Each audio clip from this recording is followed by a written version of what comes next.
여러분 안녕하세요. 저는 오늘부터 제가 시간이 될 때마다 여러분들과 함께 세상에 있는 많은 그림책에 대해서 이야기하려고 합니다. 그림책의 역사가 꽤 길기 때문에 그 많은 여정에서 오늘은 제일 기본으로 다뤄야 할 주제들에 대해 알려드리고 다음 시간부터는 어떤 그림책이 저에게 왜 이렇게 특별했는지 말씀드리려고 하는데요. 이야기에 앞서 여러분들에게 질문을 하나 드리고 싶어요. 그림책은 어린아이들만 보는 책일까요? 아닙니다. 마음이 흐린 날엔 그림책을 펴세요의 저자 야나기다 군이오는 그림책은 인생에서 3번 읽어야 한다고 말하는데요. 첫 번째는 자신이 아이였을 때 부모님 읽어주는 그림책이 있고, 두 번째는 부모가 돼서 아이들에게 읽어줄 때, 그리고 성장해서는 자신을 위해 그림책을 읽어야 한다고 합니다. 그 말은 곧 평생 그림책을 손에서 떼지 말라는 의미이기도 합니다. 오늘은 비도 부슬부슬 오고 해서 집에서 녹음하기 참 좋은 날씨인 것 같아요. 여기는 한국은 아니고요. 해외에서 머물고 있는데 오늘은 비가 아주 많이 옵니다. 제가 그림책 라디오는 처음 해보고 제 목소리를 녹음하는 것도 처음이라 지니고 있는 장비도 아주 소박하고 또 마이크도 없어서 아마 뒷배경에 소음이 좀 많이 들어갈 수 있어요. 이 부분 나중에 좀 보완하고 싶습니다. 비도 오고 목소리도 차분해지는 날이라서 아무튼 본론으로 돌아가서 그림책은 여러 방면으로 활용이 가능한데요. 그 중에서도 그림책의 가장 순수한 기능은 그림책을 접해야 하는 대상의 목표가 역시나 어린아이이기 때문에 첫째는 아이들을 위해 동심을 심어주는 역할을 합니다. 글을 읽지 못하는 아이들에게는 그림책이 태어나서 처음 만나는 인생의 철학책이기도 하고요. 또 창의력을 길러주는 가장 간단하고 쉽게 접할 수 있는 도구이기도 합니다. 아이들은 문자를 읽지 못하니까 어른들이 미처 발견하지 못하는 숨은 그림들의 의미를 어른들보다 좀 더 빨리 찾아낼 수 있는 것 같아요. 어릴 때 읽은 그림책이 또 나중에 어른이 되어서도 제 경우에는요, 자주 기억나는 것을 생각해보면 그림책이 어른이 되어서도 개개인의 인격 형성에 좀 많은 도움을 주는 것 같습니다. 두 번째로 그림책은 모국어나 외국어를 배울 때에도 많은 도움이 됩니다. 아이들이 그림책을 보기 시작하면서 그림과 함께 배치된 글은 아이들에게는 아직까지는 문자가 아닙니다.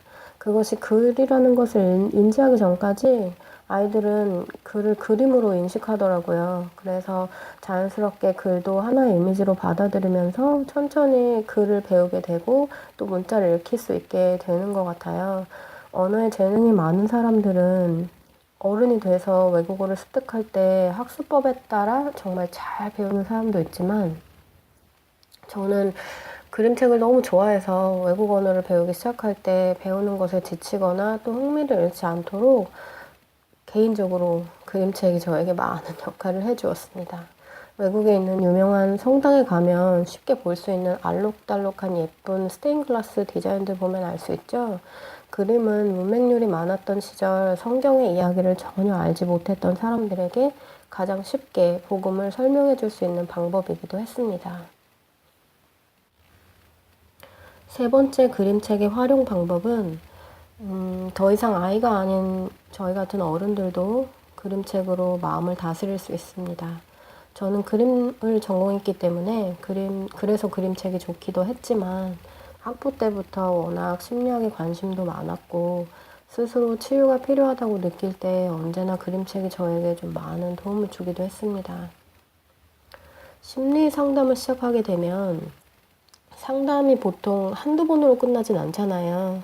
그리고 끝나도 해결되는 일이 아니고 또 금전적으로 또 많은 비용이 들기도 하기 때문에 스스로 심리학 책을 읽어서 진단을 내려보기도 했었어요.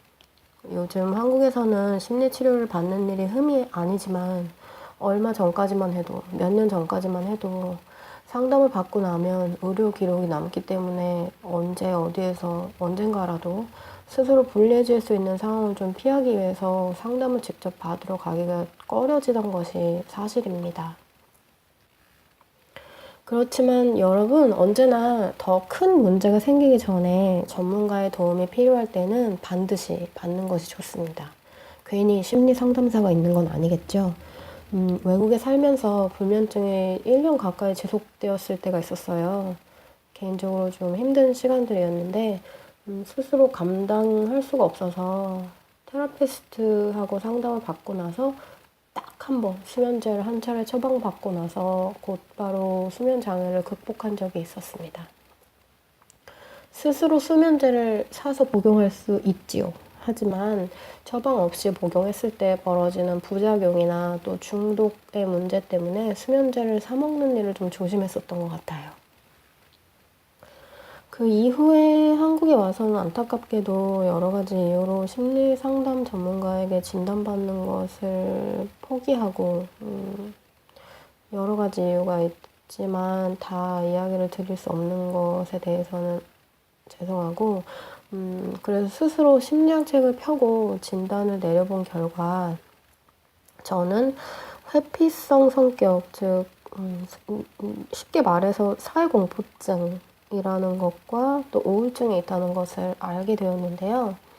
요즘에 포털에 좀 많이 나오잖아요. 회피성 성격과 절대 사귀지 말라. 막 이런 이야기들이 많이 나오는데, 이 성격은 스스로가 잘못해서 생기는 성격이 아니에요.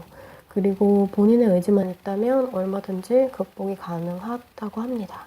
우리가 잘 알고 있는 작가, 해리포터의 작가 조앤 롤링이나 헤르만 헤세, 그리고 미야자키 하야오, 그분들도 회피성 성격을 가지고 있었대요. 이 성격이 형성된 것은 여러 가지 이유가 있겠지만 보통으로는 어린 시절 자신의 주변에 있었던 사람들과의 관계나 또 성장 배경, 그런 것들과 좀 밀접한 관련이 있기 때문에 자신이 잘못해서 형성되는 성격이 아니랍니다. 저는 그동안 제가 예민했던 이유가 작가이고 또 예술가라서 다른 사람들보다 오감이 더 많이 발달해서가 아닐까라고 착각하고 있었는데요. 알고 보니 다른 사람들보다 특히나 좀 더 예민하게 된 이유에 대해서도 그림책을 통해서 좀 많이 스스로를 알게 되고 알 수 있는 계기가 되었어요. 자, 어떻게 그림책하고 저의 심리학을 연결할 수 있었는지 살펴볼까요? 저는 그림책이 좋아서 꾸준하게 몇 명의 사람들하고 일주일에 한 번씩 자신이 원하는 그림책을 골라서 읽고 함께 토론을 했어요. 새로운 주제를 고를 때마다, 그리고 간결하고 간단한 그림책을 읽으면서 못난 나 자신을 마주하게 될 때가 좀 많았거든요. 그리고 아까 말씀드렸다시피 그림책을 통해서 저를 많이 알게 됐어요.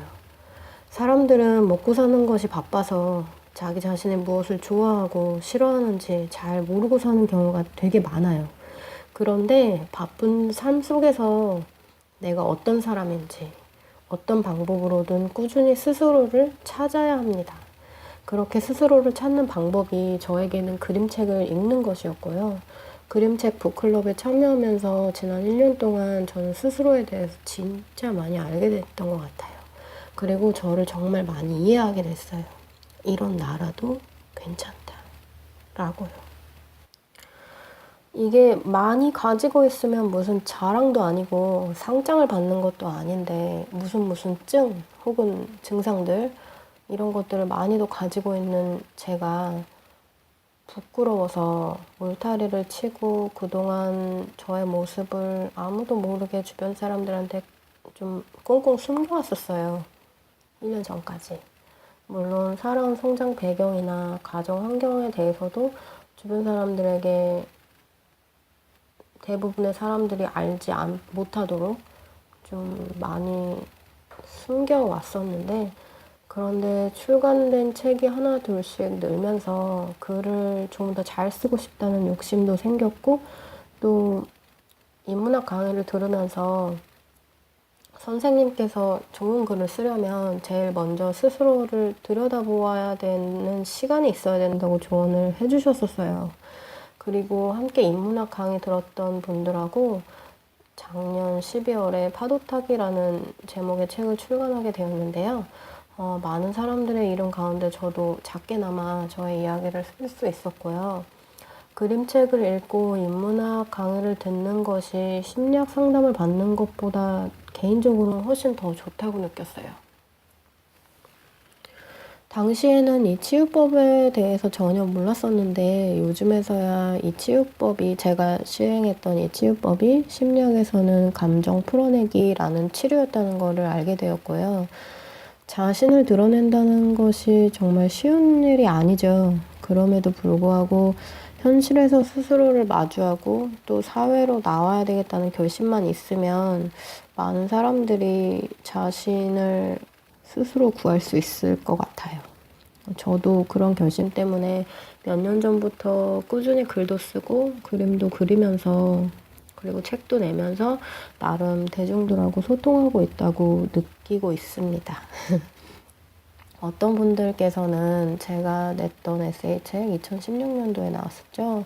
멋진 여자가 되려면, 그 책을 처음 접하셨겠지만 저는 그림을 전공했었기 때문에 졸업과 동시에 일러스트레이터로 먼저 해외 출판 시장을 두드린 적이 있었어요. 현재도 아마 아마존에서 잘 팔리고 있는 것 같아요. 어쨌든 저의 삶은 그림과 글이 공존하는 삶을 가진 글그림 작가입니다. 그래서 어떤 결정을 내려야 할 때나 마음이 힘들 때 여전히 그림책은 늘 저에게 많은 역할을 해주고 있어요. 글만으로도 살 수 없고 그림만으로도 살 수 없으니까 결론은 그림책이라는 결론을 낼 수밖에 없었던 것 같아요. 그리고 언젠가 때가 되면 제가 만들어낸 그림책을 여러분들께 보여드릴 날이 오기를 또 소망하고 있기도 합니다. 앞으로 저와 함께 그림책을 통해서 자신에 대해서 탐구하는 시간을 가져보세요. 그때그때 필요한 그림책을 소개해드리면서 여러분들과 꾸준히 만나게 되면 좋을 것 같아요. 제가 시간이 된다면.